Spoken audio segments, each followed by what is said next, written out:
জি তিনি তার প্রেজেন্টেশনে ২০ রাকাত তারাবির পক্ষে তিনি দলিল উপস্থাপন করেছেন। তবে আমি হতাশ হয়েছি।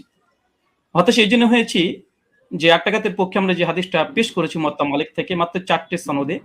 সনদের মধ্যে না কোন দুর্বলতা আছে, না সনদের মধ্যে কোন রাবির উপরে আপত্তি আছে, না সনদের মধ্যে কোন ইনকেতা সূত্র বিচ্ছিন্ন হয়েছে। এবং আমি ওস্তাদজিকে আমার ৮ টা প্রশ্নের মধ্যে ৫ নাম্বার প্রশ্ন ছিল এইটা যে এমন একটি দলিল পেশ করবেন যেখানে সূত্র কোন ছিন্ন হয়নি, বিচ্ছিন্ন হয়নি, ইনকেতা নেই।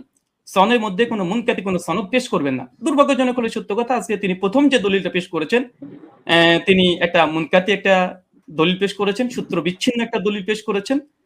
এবং এখানে ইয়াহিয়া সাঈদ আল কাত্তান থেকে যে রিওয়ায়াত পেশ করেছে মুসান্নাফ ইবনে আবি শাইবা থেকে আপনারা দেখেছেন। তো এখানে মুসান্নাফ ইবনে আবি শাইবাতে ইয়াহিয়া সাঈদ আল কাত্তান তিনি দাবি করছেন বা বলছেন ইবনে ইয়াজিদ থেকে যে ওমর রাদিয়াল্লাহু তাআলা জামানায় ২০ রাকাত তারাবির আদেশ দিয়েছে। আমার প্রশ্ন আবারও ৯ নম্বর প্রশ্ন একটা যোগ হয়ে গেল।